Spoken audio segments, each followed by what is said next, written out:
Ok, hoy vamos a continuar con el capítulo número 4 de este libro titulado Sapiens, de animales a dioses, una breve historia de la humanidad. El capítulo 4 se llama El diluvio y dice así: antes de la revolución cognitiva, los humanos de todas las especies vivían exclusivamente en el continente afroasiático. Es cierto que habían colonizado unas pocas islas nadando cortos trechos de agua o cruzándolos con almadías improvisadas. Flores, por ejemplo, fue colonizada muy pronto, hace 850.000 años, pero fueron incapaces de aventurarse en mar abierto y ninguno llegó a América, a Australia o a islas remotas como Madagascar, Nueva Zelanda y Hawái. La barrera que constituía el mar impidió no solo a los humanos, sino también a muchos otros animales afroasiáticos alcanzar este mundo exterior.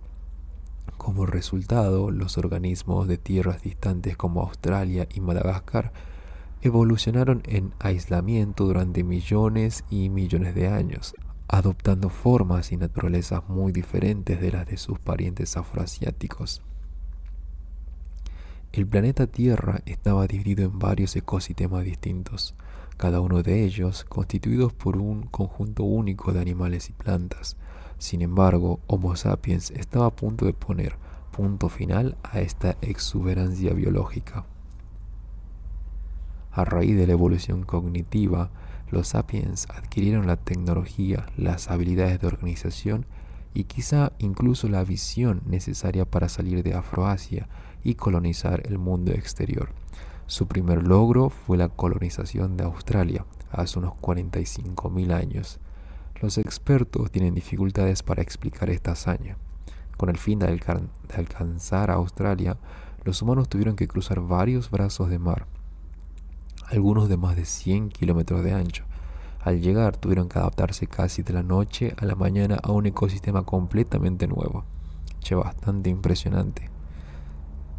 La teoría más razonable sugiere que hace unos 45.000 años los sapiens que vivían en el archipiélago indonesio, un grupo de islas separadas de Asia y entre sí únicamente por estrechos angostos, desarrollaron las primeras sociedades de navegantes. Aprendieron cómo construir y gobernar bajeles que se hacían a la mar y se convirtieron en pescadores, comerciantes y exploradores a larga distancia. Esto habría producido una transformación sin precedentes en las capacidades y estilos de vida humanos. Todos los demás animales que se adentraron en el mar, focas, sirenios, delfines, tuvieron que evolucionar durante eones para desarrollar órganos especializados y un cuerpo hidrodinámico. Los sapiens de Indonesia, descendientes de simios que vivieron en la sabana africana, se convirtieron en navegantes del Pacífico sin que les crecieran aletas y sin tener que esperar a que su nariz migrara a la parte superior de la cabeza, y como les ocurrió a los cetáceos. ¿Qué son los cetáceos, las ballenas y los delfines? Dory hablaba cetáceo en Buscando a Nemo. ¿Te acordás? Nada que ver el comentario igual. Continúo. En lugar de ello, construyeron barcas y aprendieron cómo gobernarlas, y estas habilidades les permitieron alcanzar Australia y colonizarla.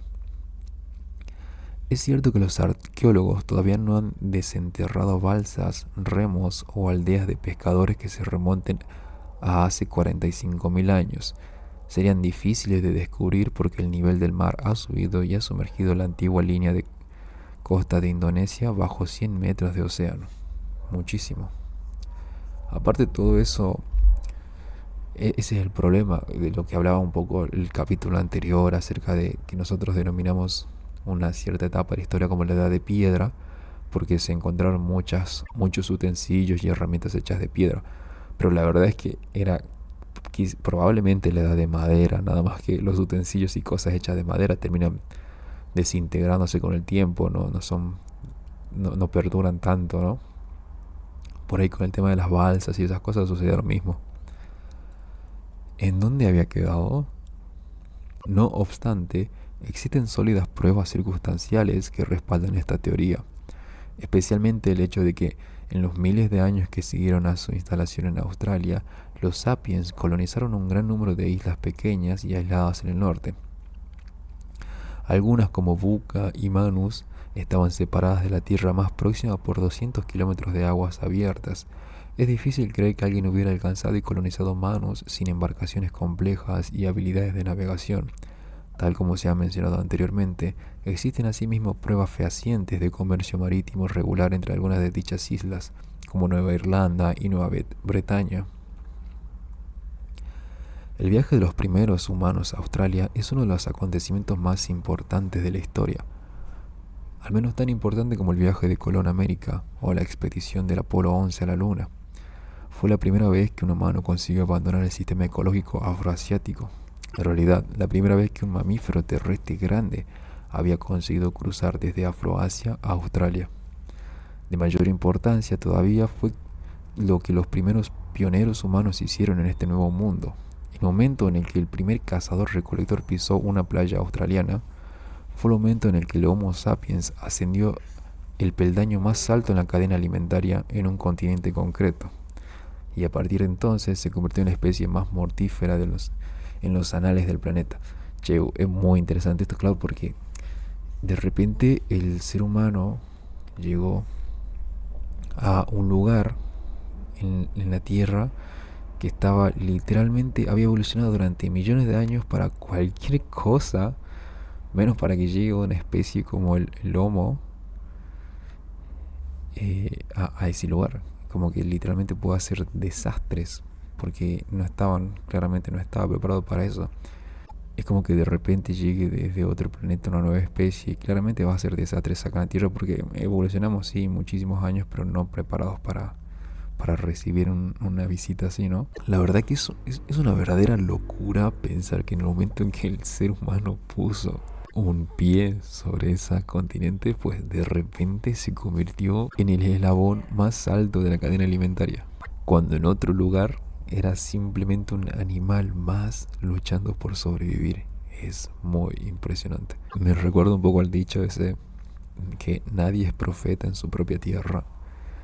Es como que en su propio continente el género Homo era un animal más, mientras que en otro continente se convirtió literalmente en bueno, como dice acá, en la especie más mortífera. Bueno, a ver, entonces, hasta entonces los humanos habían mostrado algunas adaptaciones y comportamientos innovadores, pero su efecto en su ambiente había sido insignificante. Habían demostrado un éxito notable a la hora de desplazarse y adaptarse a diversos hábitats, pero lo hicieron sin cambiar drásticamente dichos hábitats. Los colonizadores de Australia, o de manera más precisa, sus conquistadores, no solo se adaptaron, sino que transformaron el ecosistema australiano hasta dejarlo irreconocible. Entonces, esta es la primera vez que el ser humano hizo eso que ya todos conocemos, que somos famosos por hacer, ¿no? No digo que destruir completamente el ecosistema, pero creo que por ahí va la mano un poquito. Digamos que somos muy de transformar, quizás un poquito, sí, es un poco en el mal sentido del ecosistema. Nos aprovechamos un poco de todo. La primera huella humana en una playa arenosa australiana fue inmediatamente borrada por las olas, pero cuando los invasores avanzaron tierra adentro, dejaron tras de sí una huella diferente, una huella que jamás se borraría. A medida que se adentraban en el continente, encontraron un extraño universo de animales desconocidos, que incluyeron un canguro de 2 metros y 200 kilogramos y un león marsupial tan grande como un tigre actual, el mayor depredador del continente. Hasta ese momento, perro. En los árboles forrajeaban koalas demasiado grandes para acariciarlos, y en las llanuras corrían aves ápteras que tenían el doble de tamaño de los avestruces. Bajo la maleza se deslizaban lagartos de aspectos de dragón y serpientes de 5 metros de largo. El gigantesco diprotodonte, un wombat de 2.5 toneladas, vagaba por los bosques. Con excepción de las aves y los reptiles, todos estos animales eran marsupiales, como los canguros. Parían crías minúsculas y desválidas con aspecto fetal que después alimentaban con leche de bolsas abdominales. Los mamíferos marsupiales eran casi desconocidos en África y Asia, pero en Australia eran los dueños supremos. En cuestión de unos pocos miles de años, prácticamente todos estos gigantes desaparecieron. ¡Ay, por qué no me sorprende!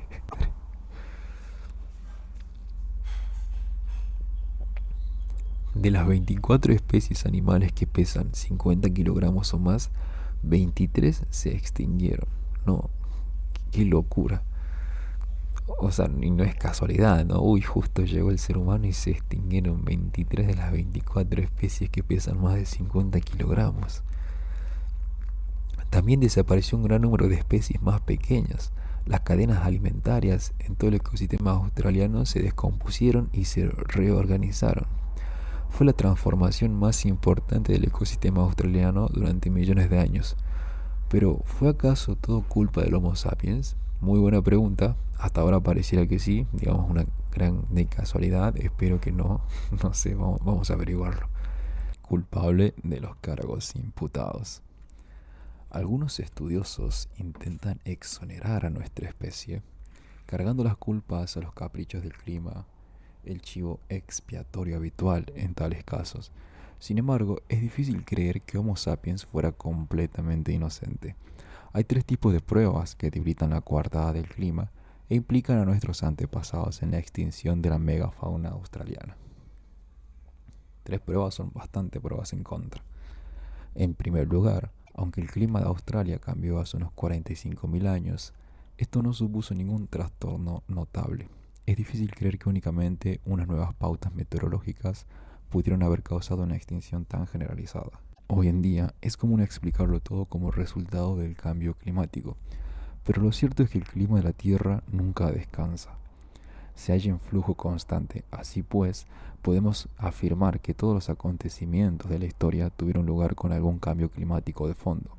En particular, nuestro planeta ha experimentado numerosos ciclos de enfriamiento y calentamiento. Durante el último millón de años, ha habido una glaciación cada 100.000 años, de promedio. La última tuvo lugar desde hace unos 75.000 años hasta hace 15.000. No fue especialmente severa para un periodo glacial, y tuvo un par de máximos. El primero hace unos 70.000 años y el segundo hace unos 20.000 años. El diprotodonte gigante apareció en Australia hace más de 1.5 millones de años y resistió con éxito al menos a 10 glaciaciones previas. También sobrevivió al primer máximo del último periodo glacial, hace unos 70.000 años. ¿Por qué entonces desapareció hace 45.000 años? Desde luego, si los diprotodontes hubieran sido los únicos animales grandes en desaparecer en esa época, podría ser fruto de la casualidad. Pero junto con el diprotodonte desapareció más del 90% de la megafauna australiana. ¿Qué? ¿Cómo que el 90%, chabón? 90%. What the es un montón. Las pruebas son circunstanciales. Si bien resulta difícil imaginar que los sapiens, solo por coincidencia, llegaron a Australia en el momento preciso en que todos estos animales caían muertos por el frío. Increíble. En segundo lugar, cuando el cambio climático causa extinciones en masa, los organismos marinos suelen verse tan afectados como los terrestres. Sin embargo, no existe evidencia de ninguna desaparición significativa de la fauna oceánica hace 45.000 años. La implicación humana puede explicar fácilmente por qué la oleada de extinciones obliteró a la megafauna terrestre de Australia y no afectó a la de los océanos circundantes. A pesar de sus capacidades iniciales de navegación, Homo sapiens era todavía una amenaza abrumadoramente terrestre. En tercer lugar, extinciones en masa parecidas a la diezmación arquetípica australiana tuvieron lugar una y otra vez a lo largo de los milenios siguientes, cada vez que los humanos colonizaban otra parte del mundo exterior. En estos casos, la culpabilidad de los sapiens es irrefutable. Por ejemplo, la megafauna de Nueva Zelanda, que había resistido sin el menor rasguño el supuesto cambio climático de hace unos 45.000 años, sufrió golpes devastadores inmediatamente después de que los primeros humanos pusieran el pie en las islas. Los maoríes Los primeros sapiens que colonizaron Nueva Zelanda alcanzaron las islas hace unos 800 años. En un par de siglos, la mayoría de la megafauna local se había extinguido, junto con el 60% de todas las especies de aves. Una suerte similar tuvo la población de mamuts de la isla de Wrangel en el Océano Ártico, a 200 kilómetros al norte de la costa de Siberia. Los mamuts habían prosperado durante millones de años en la mayor parte del hemisferio norte, pero cuando Homo sapiens se extendió, primero sobre Eurasia y después por Norteamérica, los mamuts se retiraron. Hace 10.000 años no puede encontrarse un solo mamut por el mundo, con excepción de unas pocas islas árticas, en especial las de Wrangel. Los mamuts de Wrangel continuaron prosperando unos cuantos milenios más y después, de repente, desaparecieron hace unos 4.000 años, justo cuando los primeros humanos llegaron a la isla. Si la extinción australiana fuera un acontecimiento aislado, podríamos considerar a los humanos el beneficio de la duda, pero el registro histórico hace que Homo sapiens aparezca como un asesino ecológico en serie. ¡Qué brutal! Todo lo que los colonizadores de Australia tenían a su disposición era tecnología de la edad de piedra. ¿Cómo pudieron causar un desastre ecológico? Hay tres explicaciones que encajan muy bien. Los animales grandes, las principales víctimas de la extinción australiana, se reproducen lentamente. La preñez es prolongada, las crías por parto son pocas y hay largos intervalos entre embarazo y embarazo. En consecuencia, si los humanos eliminaban aunque solo fuera un diprotodonte cada pocos meses, esto era suficiente para hacer que las muertes de los diprotodontes superaran a los nacimientos. Al cabo de unos pocos miles de años, moriría el último y solitario diprotodonte y con él toda su especie. De hecho, a pesar de su tamaño, tal vez los diprotodontes y los otros animales gigantes de Australia no habrían sido tan difíciles de cazar porque sus asaltantes de dos patas los habrían pillado totalmente desprevenidos. Varias especies humanas habían estado vagando y evolucionando en Afroasia durante 2 millones de años, perfeccionaron lentamente sus habilidades de caza y empezaron a ir tras los animales grandes hace unos 400.000 años. Las grandes bestias de África y Asia comprendieron gradualmente qué pretendían los humanos y aprendieron a evitarlos. Cuando el nuevo megadepredador, el Homo sapiens, apareció en la escena afroasiática, los grandes animales ya sabían mantenerse a distancia de los animales que se parecían a él. En cambio, los gigantes australianos no tuvieron tiempo de aprender a huir. Los humanos no tienen un aspecto particularmente peligroso, no poseen dientes largos y afilados, ni un cuerpo musculoso y elástico. De modo que cuando un diprotodonte, el mayor marsupial que había hollado la tierra, fijó la vista por primera vez en este simio de aspecto endeble, le dedicó una mirada y después continuó masticando hojas. Estos animales tenían que desarrollar el miedo a los humanos, pero antes de que pudiera hacerlo ya habían desaparecido. Wow. Che, por las dudas, si alguno no sabe que es un diprotodonte como yo, voy a poner una imagen aquí.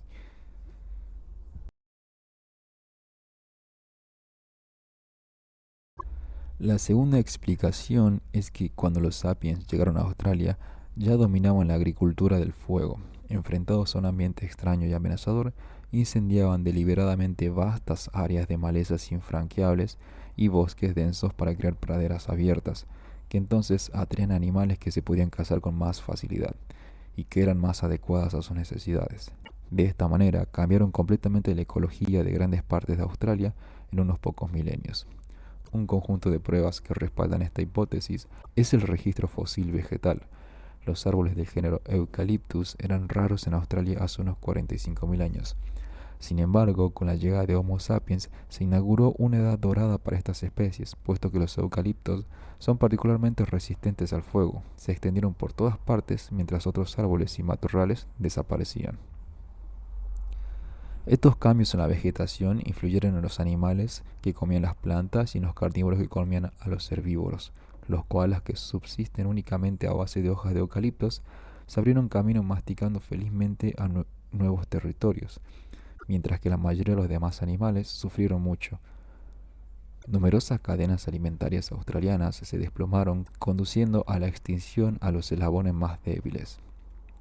Una tercera explicación coincide en que la caza y la agricultura del fuego desempeñaron un papel importante en la extinción, pero sostiene que no se puede ignorar por completo el papel del clima.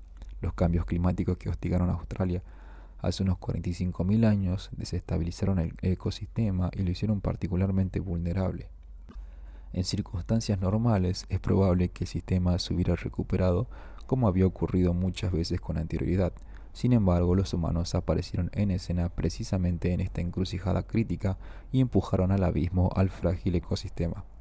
La combinación de cambio climático y caza humana es particularmente devastadora para los grandes animales, puesto que los ataca desde diferentes ángulos y es difícil encontrar una buena estrategia de supervivencia que funcione de manera simultánea contra múltiples amenazas. Sin más pruebas, no hay manera de decantarse entre estas tres situaciones hipotéticas, pero ciertamente hay buenas razones para creer que si Homo sapiens no hubiera ido nunca a Australia, todavía habría, todavía habría allí leones marsupiales, diprotodontes y canguros gigantes. El final del perezoso. La extinción de la megafauna australiana fue probablemente la primera marca importante que Homo sapiens dejó en nuestro planeta. Fue seguida por un desastre ecológico todavía mayor, esta vez en América. Homo sapiens fue la primera y única especie humana en alcanzar la masa continental del hemisferio occidental, a la que llegó hace unos 16.000 años, es decir, alrededor de 14.000 a.C. Los primeros americanos llegaron a pie gracias a que en aquella época el nivel del mar era lo bastante bajo para que un puente continental conectara el nordeste de Siberia con el noroeste de Alaska. Para emprenderlo, los sapiens tuvieron primero que aprender a soportar las extremas condiciones árticas del norte de Siberia, una región en la que el sol no luce nunca en invierno y en la que la temperatura puede descender hasta los menos 50 grados Celsius. Ninguna especie humana anterior había conseguido penetrar en los lugares como el norte de Siberia. Incluso los neandertales, que estaban adaptados al frío, se hallaban limitados a regiones relativamente más cálidas situadas más al sur. Pero Homo sapiens, cuyo cuerpo estaba adaptado a vivir en la sabana más que en los países de nieve y hielo, inventó soluciones ingeniosas. Cuando las bandas errantes de sapiens cazadores-recolectores emigraron a climas más fríos, aprendieron a hacer raqueta de nieve y ropa térmica efectiva compuesta de capas de pieles y cuero cosidas juntas y muy apretadas con ayuda de agujas. Desarrollaron nuevas armas y elaboradas técnicas de caza que le permitieron rastrear y matar a mamuts y a otros animales grandes del lejano norte. A medida que sus ropajes térmicos y sus técnicas de caza mejoraban, los sapiens se atrevieron a adentrarse cada vez más profundamente en las regiones heladas. Y al tiempo que se desplazaban hacia el norte, sus vestidos, sus estrategias de caza y otras habilidades de supervivencia continuaron mejorando. Pero, ¿por qué se molestaron? ¿Por qué se molestaron? ¿Por qué desterrarse a Siberia voluntariamente?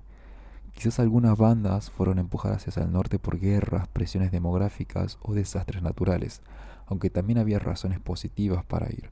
Una de ellas era la proteína animal. En las tierras árticas abundaban los animales grandes y suculentos, como los renos y los mamuts. Cada mamut era fuente de una enorme cantidad de carne, que, dadas las bajas temperaturas, incluso podía congelarse para su uso posterior. Gustosa grasa, piel caliente y valioso marfil. Tal como atestiguan los hallazgos de Sungir, los cazadores mamuts no solo sobrevivieron en el lado norte, sino que prosperaron. A medida que pasaba el tiempo, las bandas se extendieron por todas partes, persiguiendo a mamuts, mastodontes, rinocerontes y renos. Hacia 14.000 a.C., la cacería llevó a algunos de ellos desde el nordeste de Siberia a Alaska. Desde luego, no sabían que estaban descubriendo un nuevo mundo. Tanto para los mamuts como para los hombres, Alaska era una mera extensión de Siberia. Al principio, los glaciares bloqueaban el camino desde Alaska al resto de América, lo que quizás solo permitía que no más de unos pocos pioneros aislados investigaran las tierras situadas más al sur. Sin embargo, hacia 12.000 a.C., el calentamiento global fundió el hielo y abrió un paso más fácil. Utilizando el nuevo corredor, la gente se desplazó hacia el sur en masa, extendiéndose por todo el continente. Aunque originalmente se habían adaptado a cazar animales grandes en el Ártico, pronto se ajustaron a una sorprendente variedad de climas y ecosistemas. Los descendientes de los siberianos se instalaron en los densos bosques del este de Estados Unidos, los pantanos del delta del Mississippi, los desiertos de México y las húmedas junglas de América Central. Algunos establecieron su hogar en la cuenca del Amazonas, otros echaron raíces en los valles de las montañas andinas o en las pampas abiertas de Argentina, y todo esto ocurrió en un solo o dos milenios. Hacia 10.000 antes de Cristo, los humanos ya habitaban en el punto más meridional de América, la isla de Tierra del Fuego, en la punta austral del continente. El Blitzkrieg humano a través de América atestigua el ingenio incomparable y la adaptabilidad sin parangón de Homo sapiens. Ningún otro animal se había desplazado nunca a una variedad tan enorme de hábitats radicalmente distintos con tanta rapidez, utilizando en todas partes casi los mismos genes. La colonización de América por parte de los sapiens no fue en absoluto incruenta. Dejó atrás un largo reguero de víctimas. La fauna americana de hace 14.000 años era mucho más rica que en la actualidad. Cuando los primeros americanos se dirigieron hacia el sur, desde Alaska hacia las llanuras de Canadá y el oeste de Estados Unidos, encontraron mamuts y mastodontes, roedores de tamaños de osos, manadas de caballos y camellos, leones de enorme tamaño y decenas de especies grandes cuyos equivalentes hoy en día son completamente desconocidos. Entre ellos los temibles felinos de dientes de sable y los perezosos terrestres gigantes que pesaban hasta 8 toneladas y alcanzaban una altura de 6 metros. Sudamérica albergaba un zoológico todavía más exótico de grandes mamíferos, reptiles y aves. Las Américas eran un gran laboratorio de experimentación evolutiva, un lugar en el que los animales y las plantas desconocidas en África y Asia habían evolucionado y medrado.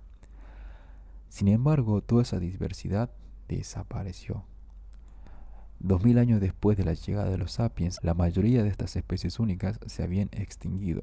Según estimaciones actuales, en este corto intervalo, Norteamérica perdió 34 de sus 47 géneros de mamíferos grandes y Sudamérica perdió 50 de un total de 60. Los felinos dientes de sable, después de haber prosperado a lo largo de más de 30 millones de años, desaparecieron. Y la misma suerte corrieron los perezosos terrestres gigantes, los enormes leones, los caballos americanos nativos, los camellos americanos nativos, los roedores gigantes y los mamuts. Tras ellos, miles de especies de mamíferos, reptiles y aves de menor tamaño e incluso insectos y parásitos se extinguieron también. Cuando los mamuts desaparecieron, todas las especies de garrapatas de mamuts cayeron en el olvido. Durante décadas, paleontólogos y zooarqueólogos, personas que buscan y estudian restos de animales, han estado peinando las llanuras y las montañas de las Américas en busca de huesos fosilizados de antiguos camellos y de las heces petrificadas de los perezosos terrestres gigantes. Cuando encuentran los que buscan, los tesoros son cuidadosamente empaquetados y enviados a los laboratorios, donde cada hueso y cada coprolito, el nombre técnico de los excrementos fosilizados, son estudiados y datados con meticulosidad. Una y otra vez, estos análisis arrojaron los mismos resultados. Las pelotas de excrementos más frescas y los huesos de camellos más recientes se remontan al periodo en el que los humanos inundaron América, es decir, aproximadamente 12.000 y 9.000 años antes de Cristo. Solo en una región los científicos han descubierto pelotas de excremento más recientes. En varias islas del Caribe, en particular Cuba y La Española, encontraron heces petrificadas de perezosos terrestres datadas alrededor de 5.000 a.C., fecha en que los primeros humanos consiguieron atravesar el mar Caribe y colonizar estas dos grandes islas. De nuevo, algunos estudiosos intentan exonerar a Homo sapiens y echan la culpa al cambio climático, lo que les obliga a plantear que por alguna razón misteriosa el clima de las islas caribeñas permaneció estática durante 7.000 años mientras que el resto del hemisferio occidental se caldeó. Sin embargo, no se pueden eludir las bolas de excremento en América. Nosotros somos los culpables. No hay manera de eludir esta verdad. Aún en el caso de que hubiéramos contado con la complicidad del cambio climático, la contribución humana fue decisiva. El Arca de Noé. Si sumamos las extinciones en masa en Australia y América y añadimos las extinciones a menor escala que tuvieron lugar mientras Homo sapiens se extendía por Afroasia, como la extinción de todas las demás especies humanas y las extinciones que se produjeron cuando los antiguos cazadores-recolectores colonizaron islas remotas como Cuba, la conclusión inevitable es que la primera oleada de colonización de los sapiens fue uno de los desastres psicológicos mayores y más céleres que acaeció en el reino animal. Los animales que más padecieron fueron los grandes y peludos. En la época de la revolución cognitiva vivían en el planeta unos 200 géneros de animales terrestres grandes que pesaban más de 50 kilogramos. En la época de la revolución agrícola solo quedaban alrededor de 100. Homo sapiens llevó a la extinción cerca de la mitad de las grandes bestias del planeta mucho antes de que los humanos inventaran la rueda, la escritura o las herramientas de hierro. Qué locura, Dios santo. Yo, no, yo sabía que el ser humano había extinguido a algunos animales, pero no imaginaba que era de esta magnitud. Esta tragedia ecológica se volvió a repetir en innumerables ocasiones y a una escala menor después de la revolución agrícola. El registro arqueológico de una isla tras otra cuenta la misma triste historia. La tragedia empieza con una escena que muestra una población rica y variada de animales grandes sin traza alguna de humanos. En la escena segunda aparecen los sapiens, de lo que dan prueba un hueso humano, una punta de lanza o quizás restos de cerámica. Sigue rápidamente la escena tercera, en la que los hombres y mujeres ocupan el centro del escenario y la mayoría de los grandes animales, junto con muchos de los más pequeños, han desaparecido.